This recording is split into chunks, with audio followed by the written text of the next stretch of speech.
አታግቡ የሚለውም አንድ ሰው ለአንድ ነው መሆን ያለበት እንደኔ አመለካከት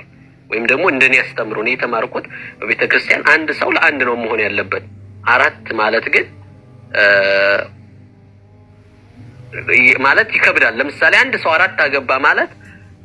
ይሄም ትንሽ ቅሬታ አለኝ ስለሱም ብትሄድበት ደስ ይለኛል ገደብ ያደረገው ቁርአን ነው በነገራችን ላይ ኢስላም ነው መጽሐፍ ቅዱስ ላይ ገደብ የለም አንድ ብቻ አግቡ ከአንድ በላይ ማግባት ክልክል ነው ወይንም ኃጢአት ነው የሚል መጽሐፍ ቅዱስ ላይ የለም እንደ መጽሐፍ ቅዱስ አንድ ሰው 1 ሚሊዮን ሚስት ቢያገባ የሚከለክል ማስረጃ የለም አለ ካልክ ልታሳይ ትችላለህ እንደ ቁርአን ግን ገደብ አለው እንደ ቁርአን አንድ ራሱ ማግባት የማይቻልበት ጊዜ አለ አንዲት ብቻ አግቡ ተብሎ የተጻፈበት ቃል በቃል አንድ ብቻ አግቡ ተብሎ የተጻፈበት ቦታ ሁሉ አለ ታላላም ከመጀመሪያ ጀምሮ ሰውየው አንድ እንዲያገባ መስፈርቶች ተቀምጠውበታል በእስላም ላይ አላህ በቁርአን ላይ ተናግሯል ነብዩ ሰለላሁ ዐለይሂ ወሰለም ሐዲስ ላይ يقول الله سبحانه وتعالى في سورة النور وليستعفف الذين لا يجدون نكاحا حتى يغنيهم الله من فضلها እነዚያ ለማግባት አቅም የማያገኙ የሌላቸው ሰዎች አላህ ከተሩፋቱ እስኪያብቃቃቸው ድረስ ራሳቸውን ያቀቡ ይታቀቡ ብሎ ተናግሯል አየህ አቅሙ ከሌለው ሰውየው እንዳያገባ ከክፉ ነገር ራሱን ጠብቆ ይኖር ተባለ አየህ አይደል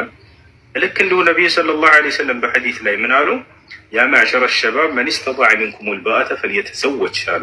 እናንተ የወጣት ስብስቦች ሆይ ከእናንተ የጋብቻን ጣጣ መቋቋም የሚችል ካለ ያግባ አየህ አንድ ራሱ ለማግባት ችሎታ መኖር አለበት ከሌለውስ እንዳያገባ በራሱ ህይወት ላይ የሰውን ህይወት ጨምሮ እንዳይጨናንቅ ብለዋል ነብዩ ሰለላሁ ዐለይሂ ወሰለም ይሄ ነው መሆን ያለበት ومن لم يستطع فعليه بالصوم فإنه له وجاء ይሄ ነው አንድ ካገባ ሁለተኛ ለማግባትም በጣም ከባድ መስፈርቶች አሉት ቀላል ነገር አይደለም አንድ ሰው ሁለተኛ ለማግባት የተፈቀደለት መቼ ነው ከተባለ ሁለቱንም የማስተዳደር አቅሙ ካለው የመጀመሪያው እሱ ነው አቅሙ ከሌለው አይፈቀደለትም አቅሙ ሳይኖረው ቢያገባ ምን ይጠብቀዋል ከተባለ ቅጣት ይጠብቀዋል ነብያችን ሰለላሁ ዐለይሂ ወሰለም ሐዲስ ላይ ምን አሉ من كانت عنده امرأتان في الدنيا فلم يعدل بينهما جاء يوم القيامة وشقه الساقط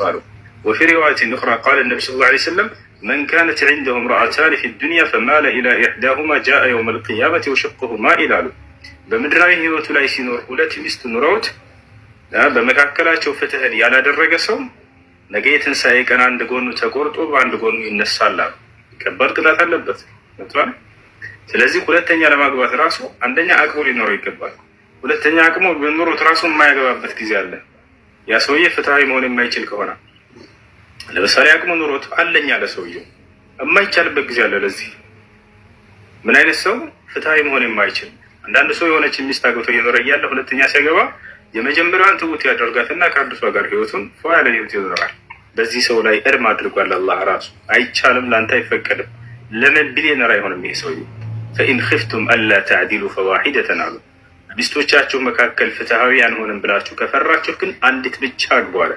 አንድ ብቻ አግቡ የሚል ቃል ያለው ወላሂ ቁርአን ላይ ነው ያለው መጽሐፍ ቅዱስ ላይ አንድ ብቻ አግቡ የሚል ወፍ ከኦሪት ዘፍጥረት ጋር አይደረስ የለም ገደብ ያደረገው በጋብቻ ላይ ኢስላም ነው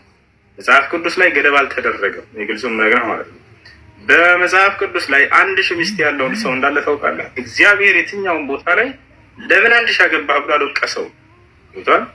አንድ ሺህ ለምን አገባህ ብሎ አልወቀሰውም ቃል ያወርድለታል ያናግረዋል እግዚአብሔር ይሄ ነገር ኃጢአት ቢሆን ኖሮ ኃጢአት አድርጋሃል እንዴት ታደርጋለህ ብሎ ይወቅሰው ነበር ዳዊት ከአንድ በላይ ብዙ ሚስቶች አሉት ነገር ግን በዚህ ነገር አልተወቀሰም የትኛውን ቦታ ላይ ገብቷል እግዚአብሔር እንደውም ዳዊትን ሲያወድሰው ምን ይላል ዳዊት ግን ከእኔ ከእግዚአብሔር ፊት በኦሪዮ ላይ ካደረሰው በደል በቀር ሌላ ምንም አይነት ኃጢአት አላደረገም ይላል አየህ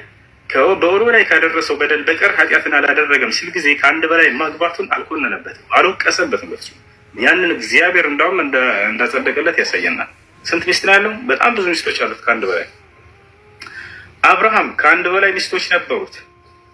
አብርሃምን እግዚአብሔር ሲገልጸው ምን አለ አብርሃም ግን ሕጌንም ትእዛዜንም ቃሌንም ጠብቋል ብሎ መስክሮለታል ይሄን አይለውም ነበር ከአንድ በላይ ማግባቱ ቢኖር ኖሮ ያ ሲቀር ብሎ ይኮነንበት ነበር ገብቷል ሰለሞን አንድ ሺህ ሚስት እንዳለ ታውቃለህ የትኛው ቦታ ላይ አልተናገረውም ያዕቆብ ከአንድ በላይ ሚስቶች አሉ ነገር ግን ይሄን አልኮነነባቸው እኛም ይሄን ነገር ለመውቀስ አንነሳም ነው ወጣቸው አይደል ይሄ የሚያስወቅስ ነገር አይደለም በለኮታዊ ነገር ላይ ነው ሙስሊሞች ያተኩረው ሰዎችን ሰውን ከማምለክ ፈጣሪ ወደ ማምለክ ጥሪ ያደርጉት ብዙ ጊዜ ትምህርታቸው ይሄ ነው